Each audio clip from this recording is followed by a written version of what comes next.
Salut à tous, c'est Sylvain du podcast Au fait, c'est quoi? Nous sommes en pleine réforme des retraites et le gouvernement a eu recours au 49.3. On en a tous entendu parler. Dans le fond, je sais à peu près ce que c'est, mais pas vraiment. Au fait, c'est quoi le 49.3, Thierry?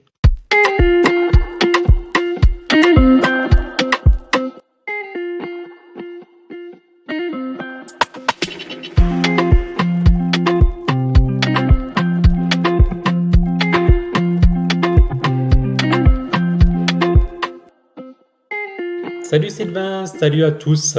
Alors en fait, le 49.3, comme on l'appelle communément, son nom provient du fait qu'il correspond à l'alinéa 3 du 49e article de la Constitution française qui définit la Cinquième République. Donc la Cinquième République, c'est les règles de la République dans lesquelles on vit actuellement, et ça depuis octobre 1958, puisque c'est le moment où ça a été défini. Chose surprenante, c'est que quand on fait un petit calcul, on est en 2023, ça veut dire que ça a été défini il y a exactement 65 ans, soit l'âge limite qui était initialement prévu pour cette réforme des retraites. Ah ouais, c'est le petit clin d'œil du destin, on va dire. Oui, c'est assez marrant de voir cette chose-là. Alors, du coup, toi, est-ce que tu vois à quoi correspond en fait cet article et en particulier l'alinéa 3? Alors, je sais qu'en gros, le gouvernement a la possibilité de passer, on va dire, une loi sans avoir forcément l'accord de tout le monde, si j'ai bien compris. Voilà, dans les grandes lignes, c'est ça. Alors, je vais citer quand même cet article, je vous rassure, ça va pas être très long.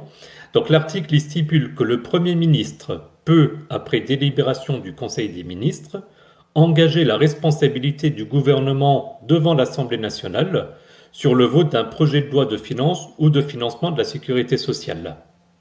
Dans ce cas, ce projet est considéré comme adopté, sauf si une motion de censure, qui est déposée dans les 24 heures qui suivent, est voté dans les conditions prévues à l'alinéa précédent, donc l'alinéa 2, et le Premier ministre peut en outre recourir à cette procédure pour un autre projet ou une proposition de loi par session.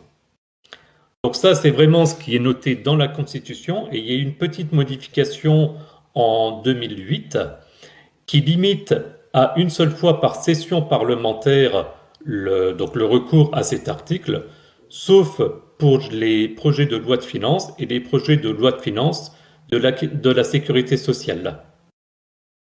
Ok. Alors j'ai deux questions, Thierry.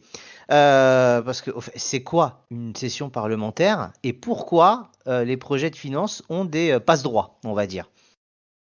Alors, la session parlementaire, en fait, c'est un terme général qui ne s'applique pas qu'en France, c'est défini dans chacun des pays. En fait, c'est simplement la période, on va dire en gros sur une année, pendant laquelle il y a des textes qui peuvent être adoptés. Dans le sport, on parlerait par exemple de saison, hein, toi et moi qui aimons bien le football, ça pourrait être la saison 2022-2023. Et donc, en France, ça démarre le premier jour ouvrable d'octobre et ça s'achève le dernier jour ouvrable de juin. Euh, Également, donc pour ta question de pourquoi est-ce qu'il y a des exceptions sur les projets de loi de finances et les projets de loi de finances de la sécurité sociale, c'est simplement pour éviter, dans des cas par exemple de coalition où tu peux avoir des bords politiques qui ne sont pas du tout d'accord, de prendre le risque qu'il n'y ait aucun texte qui soit voté, donc du coup aucun budget. Et le risque à ce moment-là, c'est de se retrouver, comme on a pu déjà l'entendre aux États-Unis, avec simplement un texte qui n'est pas voté, donc un budget qui n'est pas défini. Et en sachant qu'aux États-Unis, il y a déjà eu des cas où dans ce cas-là, ça veut dire que les fonctionnaires, potentiellement, ne seraient pas payés. Ce qui, je pense, que poserait quand même un petit souci sur ce genre de choses. Ouais, je vois. Ouais, un léger souci, effectivement. Et je pense qu'en France, ça aurait du mal à passer, à mon avis. Ça risquerait On de, râle très de peu, faire une on belle râle très explosion. très peu dans notre pays. C'est pas, c'est pas notre caractéristique première, la râlerie, bien évidemment. Non, pas du tout. Euh, et du coup, par rapport à ça, donc le déroulé de cette mise en place, donc du déroulement du 49.3, ça se fait en trois étapes. Est-ce que tu as une idée un petit peu de comment ça se passe? Alors honnêtement, pas du tout. Là, Alors, je sèche complètement. D'accord, eh bien écoute, on va te dessécher, si je puis me permettre. En fait, ça se fait en trois étapes relativement simples. La première, c'est que ça se fait dans le cadre d'une délibération lors d'un conseil des ministres.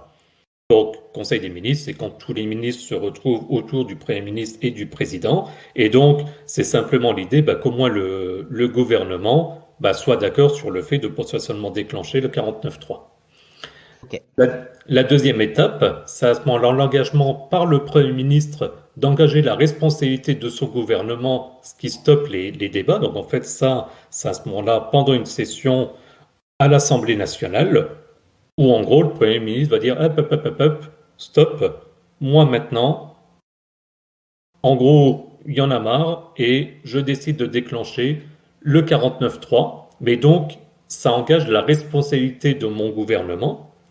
Et donc, lié à ça, c'est là où on arrive à l'étape 3, qui est que les autres groupes parlementaires, voire même le groupe parlementaire majoritaire, ça pourrait arriver, c'est rare, mais ça pourrait arriver, à ce moment-là, déposerait une ou plusieurs motions de censure. Et le principe de la motion de censure, c'est simplement de voter si on est contre le gouvernement ou pas. Donc c'est pas lié au projet de loi en tant que tel, c'est vraiment vis-à-vis du gouvernement. D'ailleurs, les députés ne peuvent pas voter blanc. Donc soit ils disent je suis contre le gouvernement, ce qui veut dire qu'à ce moment-là, le gouvernement serait amené à démissionner, ou de dire non, je suis certes pas d'accord avec ce texte, mais je soutiens le gouvernement.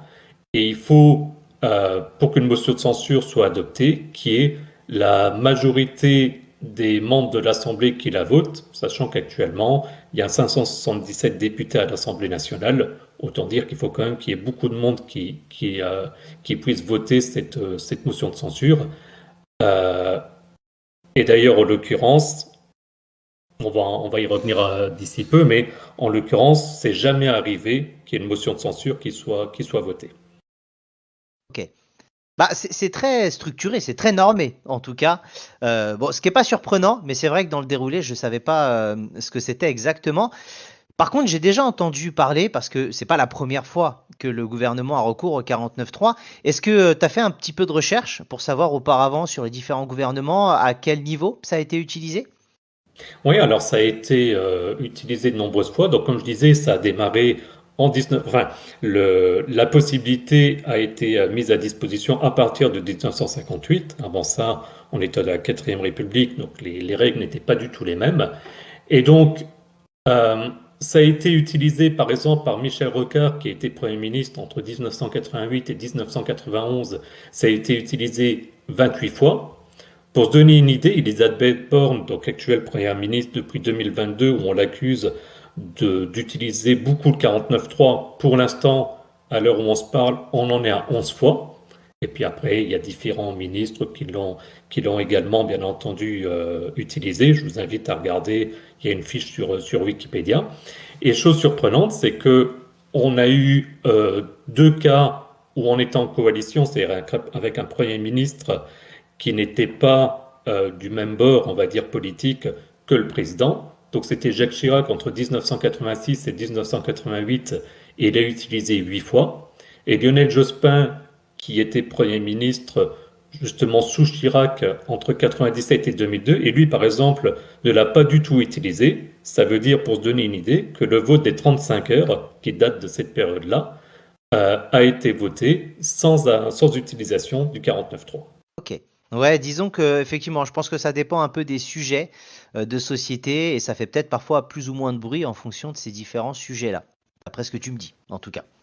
Exactement. Et l'objectif, pour le côté historique, parce que je sais que tu aimes bien ça, Sylvain, c'est qu'en fait, dans la 4e République, il n'y avait pas justement l'autorité du Premier ministre. Enfin, il y avait surtout plutôt la gestion par l'Assemblée, mais pas avec une autorité présidentielle, chose qu'on reproche beaucoup à l'actuel président et à d'autres présidents. Mais la 5e République a été définie de la sorte justement pour pouvoir avancer, qu'on soit d'accord finalement ou pas, sans que ce soit évidemment une dictature, mais pour éviter des situations où pendant des mois, le pays puisse être bloqué parce qu'il n'y a aucune loi qui est décidée. Ouais, bien sûr. Très bien. Bah écoute, en tout cas, merci beaucoup Thierry pour tes recherches et toutes tes explications par rapport au 49.3. Ce que je te propose, c'est qu'on clôture cette émission sur ces belles paroles. On va balancer le générique. Alors, vous connaissez peut-être pas encore notre émission. Après le générique, on va vous parler de nos différents réseaux sociaux et des plateformes sur lesquelles vous pouvez nous retrouver. Vous pouvez soit couper dès maintenant, ou bien nous soutenir et attendre après le générique, et ce sera un plaisir pour pouvoir nous écouter.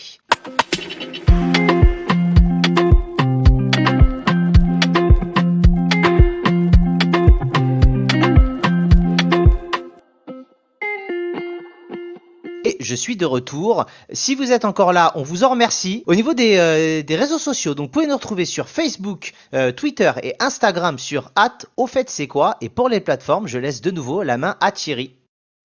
Et oui, donc si vous nous écoutez, c'est que vous nous écoutez par définition en podcast. Donc on est disponible sur plusieurs plateformes. Il y a Apple Podcast, il y a Podcast Addict, il y a Google Podcast et il y a Spotify.